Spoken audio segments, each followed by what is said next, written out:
ರಾಜ್ಯದಲ್ಲಿ ಮೈಕ್ರೋ ಫೈನಾನ್ಸ್ಗಳ ಹಾವಳಿ ಮಿತಿ ಮೀರಿದೆ. ಕೆಲವರು ಆತ್ಮಹತ್ಯೆ ಯತ್ನಕ್ಕೆ ದುಸ್ಸಾಹಸಕ್ಕೂ ಕೂಡ ಕೈ ಹಾಕ್ತಾ ಇದ್ದಾರೆ. ಮತ್ತೊಂದಷ್ಟು ಮಂದಿ ಆತ್ಮಹತ್ಯೆಯನ್ನು ಕೂಡ ಮಾಡ್ಕೊಳ್ತಾ ಇದ್ದಾರೆ. ಆದರೆ ಮಂಡ್ಯದ ಮದ್ದೂರು ತಾಲೂಕಿನ ನಿಡಘಟ್ಟ ಗ್ರಾಮದಲ್ಲಿ ಅಂಧ ಸಹೋದರಿಯರಿಬ್ಬರಿಗೆ ಏನು ಮೈಕ್ರೋ ಫೈನಾನ್ಸ್ ಹೆಸರಲ್ಲಿ ಹಣವನ್ನು ತೆಗೆದುಕೊಂಡಂತ ಸ್ನೇಹಿತೆ ವಂಚನೆ ಮಾಡಿರುವಂಥದ್ದು ದೃಶ್ಯಗಳಲ್ಲಿ ನೋಡ್ಬೋದು.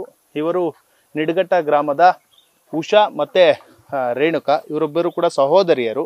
ಆದರೆ ಉಷಾರ್ ಅವರನ್ನು ನಂಬಿಸಿದಂತಹ ಸ್ನೇಹಿತೆ ಒಬ್ಬರು, ಅಂದ್ರೆ ಇದೇ ನಿಡಘಟ್ಟ ಗ್ರಾಮದಲ್ಲಿರುವಂತಹ ಮಹಿಳೆಯೊಬ್ಬಳು ಇವರ ಹೆಸರಿನಲ್ಲಿ ಏನು ಮೈಕ್ರೋ ಫೈನಾನ್ಸ್ ಹಾಗೂ ಸ್ವಸಹಾಯ ಸಂಘಗಳಲ್ಲಿ ಸುಮಾರು 2 ಲಕ್ಷಕ್ಕೂ ಅಧಿಕ ಹಣವನ್ನ ಈಸ್ಕೊಂಡು ವಂಚನೆಯನ್ನ ಮಾಡಿರುವಂಥದ್ದು. ಇದೀಗ ಇವರಿಗೆ ಫೈನಾನ್ಸ್ ಕಂಪ್ನಿಗಳು ಕೂಡ ಕಿರುಕುಳವನ್ನು ಕೊಡ್ತಾ ಇರೋದು. ನೇರವಾಗಿ ಮಾತನಾಡಿಸ್ತೀನಿ. ಅಮ್ಮ, ನೀವು ಯಾರಿಗೆ ಹಣವನ್ನ ಕೊಟ್ಟಿದ್ರಿ, ಎಷ್ಟು ಕೊಡ್ಬೇಕು, ಇವಾಗ ನಿಮ್ಗೆ ಮೈಕ್ರೋ ಫೈನಾನ್ಸ್ನವ್ರು ಯಾಕೆ ಕಿರುಕುಳ ಕೊಡ್ತಾ ಇದಾರೆ ಅಂತ? ನಮ್ಮ ಹೆಸರಲ್ಲಿ ಇದೆ ಅಲ್ವಾ ಸರ್, ಅದಕ್ಕೆ ಕಟ್ಟೋದಕ್ಕೆ ಹೇಳ್ತಾರೆ ಸರ್. ಎಷ್ಟು ಎತ್ತು ಕೊಟ್ಟಿದ್ರಿ, ಯಾರಿಗೆ ಎತ್ತು ಕೊಟ್ಟಿದ್ರಿ? ನನ್ನ ಫ್ರೆಂಡ್ಸ್ ಸರ್ ಅವರು ಒಂದು 4-5 ಸಂಘದಲ್ಲಿ ದುಡ್ಡು ತಗೊಂಡಿದ್ದಾರೆ ಸರ್. ಅದು ನನ್ನ ಪರ್ಸನಲ್ ಅಮೌಂಟ್ ಅಂತ ಹೇಳ್ಬಿಟ್ಟು 6,10,000 ರೂಪಾಯಿ ತಗೊಂಡಿದ್ದಾರೆ ಸರ್ ಅವರು. 6,10,000 ನಿಮ್ಮ ಪರ್ಸನಲ್ ಹಣ ಕೊಟ್ಟಿದ್ದೀರಾ? ಹೌದು ಸರ್. ಇದು ಫೈನಾನ್ಸ್ ಕಂಪ್ನಿಗಳು ಯಾವ್ಯಾವರಲ್ಲಿ ಎಷ್ಟೆಷ್ಟು ಹಣವನ್ನು ಎತ್ಕೊಟ್ಟಿದ್ರಿ ಅವ್ರಿಗೆ ಅಂತ? IDFC, SKS, Fincare.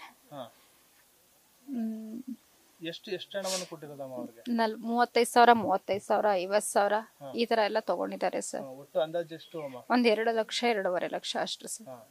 ಇವಾಗ 2 ಲಕ್ಷ ಮೈಕ್ರೋ ಫೈನಾನ್ಸ್ ಸ್ವಸಹಾಯ ಸಂಘಗಳಲ್ಲಿ ಎತ್ಕೊಟ್ಟಿದ್ರಾ?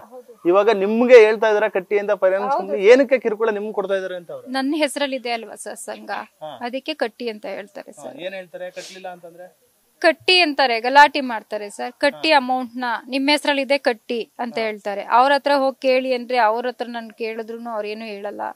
ನನ್ನ ಹತ್ರ ಇಲ್ಲ, ಯಾರ ಹೆಸರಲ್ಲಿ ಇದೆ ಅವ್ರ ಹತ್ರ ಹೋಗಿ ಈಸ್ಕೊಳ್ಳಿ ಅಂತ ಅವ್ರು ಹೇಳ್ತಾರೆ. ಅವಾಗ ನಮ್ಮ ಮನೆ ಹತ್ರ ಬಂತಾನೆ ಸರ್ ಅವ್ರು ಗಲಾಟೆ ಮಾಡೋದು. ಅಂದ್ರೆ ಏನು ಬೈತಾರ, ನೀವೇ ಕಟ್ಬೇಕು ಏನು ಬೈತಾರೆ ಸರ್. ನೀವೇ ಕಟ್ಬೇಕು, ನೀವಲ್ವಾ ತಗೊಂಡಿರೋದು, ಕಟ್ಟಕ್ ಆಗ್ಲಿಲ್ಲ ಅಂದ್ಮೇಲೆ ಏನಕ್ಕೆ ತಗೊಂಡ್ರಿ ದುಡ್ಡನ್ನ ನೀವು ಅಂತ ಹೇಳ್ತಾರೆ ಸರ್. ಅಂದ್ರೆ ಮೈಕ್ರೋ ಫೈನಾನ್ಸ್ ಅಲ್ಲಿ 2 ಲಕ್ಷ ಎತ್ಕೊಟ್ಟಿದ್ದೀರಾ ಅಮ್ಮ. ಇದೀಗ ನಿಮ್ಮ 6 ಲಕ್ಷನೂ ಕೂಡ ಕೊಟ್ಟಿದ್ದೀನಿ ಅಂತ ಹೇಳ್ತಾ ಇದ್ದೀರಾ.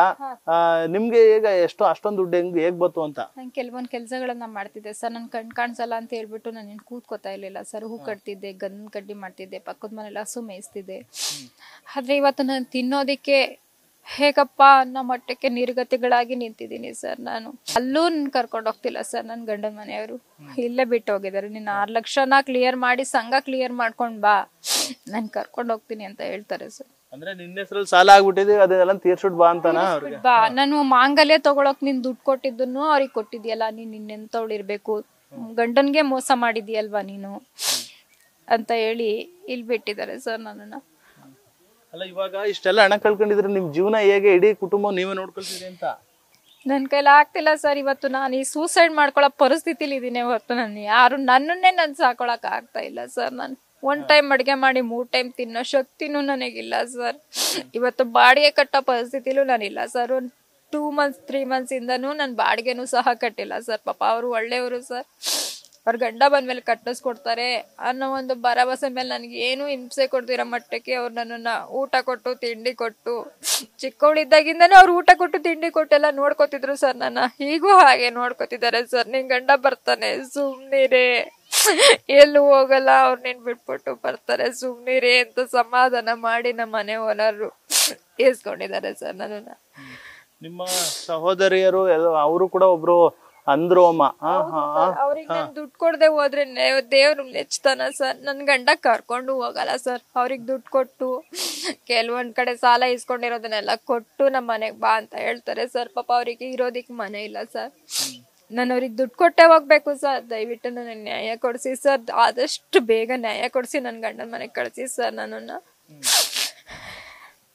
ಇವಾಗ ದುಡ್ಡು ಇಸ್ಕೊಂಡವ್ರು ಅಮ್ಮ ಇವಾಗ್ಲೂ ಕೂಡ ಬರ್ತಲ್ವಾ? ಏನ್ ಹೇಳ್ತಾ ಇದಾರೆ ನಿಮ್ಗೆ ಅಂತ? ನಾನು ಕೊಡ್ತೀನಿ, ನನ್ನ ಹತ್ರ ಇವಾಗಿಲ್ಲ ಅಂತ ಹೇಳ್ತಾರೆ ಸರ್. ಕಾಲಾವಕಾಶ ಕೊಡಿ ಅಂತಾರೆ ಸರ್. ನಾನು ಕಾಲಾವಕಾಶ ಕೊಡುವಂತ ಪರಿಸ್ಥಿತಿಲಿ ನಾನಿಲ್ಲ ಸರ್. ತುಂಬಾ ನಿರ್ಗತಿಗಳಾಗ್ಬಿಟ್ಟಿದ್ದೀನಿ ಸರ್. ನಾನು ಇವತ್ತು ಒಂದು ಊಟ ಮಾಡೋ ಪರಿಸ್ಥಿತಿಲೂ ನಾನಿಲ್ಲ ಸರ್. ಅಂತ ಪರಿಸ್ಥಿತಿಲಿ ಇದೀನಿ ಸರ್ ನಾನು.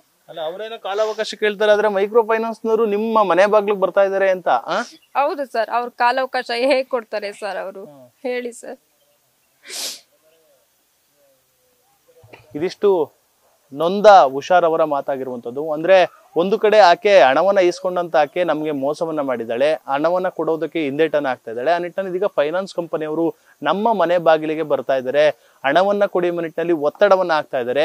ನಾವು ಕೂಡ ಸೂಸೈಡ್ ಮಾಡ್ಕೊಳ್ಬೇಕಾದಂತ ಪರಿಸ್ಥಿತಿ ಸದ್ಯ ನಿರ್ಮಾಣ ಆಗಿದೆ ಎಂಬ ನಿಟ್ಟಿನಲ್ಲಿ ಕಣ್ಣೀರಿನ ಮಾತುಗಳನ್ನ ನ್ಯೂಸ್ ಫಸ್ಟ್ ಜೊತೆ ಹೇಳ್ಕೊಂಡಿರುವಂತದ್ದು. ಕ್ಯಾಮ್ರಾ ಪರ್ಸನ್ ಅರ್ಜಿ ಜೊತೆ Nandish, news first Nidaghatta. News first ನಿರ್ಭೀತಿಯಿಂದ ನಿಮ್ಮ ಪರವಾಗಿ.